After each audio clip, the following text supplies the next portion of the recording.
মাগুরা জেলা ৮ বছরের শিশু বাচ্চাকে ধর্ষণের অভিযোগে আটককৃত হয়েছে জনতার হাতে।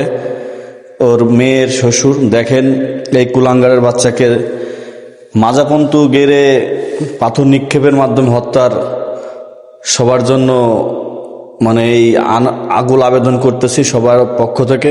এই কুত্তার বাচ্চাকে যেন পুরুষ জাতির কলঙ্ক, কুত্তার বাচ্চা, একে একবারে জীবনে শেষ করে ফেলে দেওয়ার জন্য জনসম্মুখে সবার কাছে অনুরোধ রইল।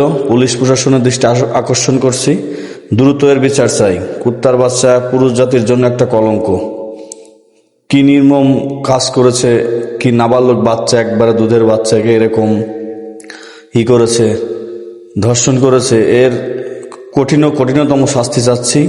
কুত্তার বাচ্চাকে যেন জনসম্মুখে এনে বিচার করার দাবি জানাই, এবং এমন কাজ করতে হবে যাতে আর পৃথিবীতে না, শুধু আমাদের দেশে না, পৃথিবীতে এরকম কাজ করতে মানুষ যাতে ভয় পায়। সবার কাছে একটাই অনুরোধ, সবাই বাচ্চাটার জন্য দোয়া করবেন, আল্লাহ যেন ওকে দ্রুত সুস্থতা দান করেন। এখনো সে বেঁচে আছে। এই কুত্তার বাচ্চাকে কেউ যেন না ছেড়ে দেয়, এজন্য মাপ না পেয়ে যায়। একে কঠিনতর শাস্তির দাবি জানাচ্ছি।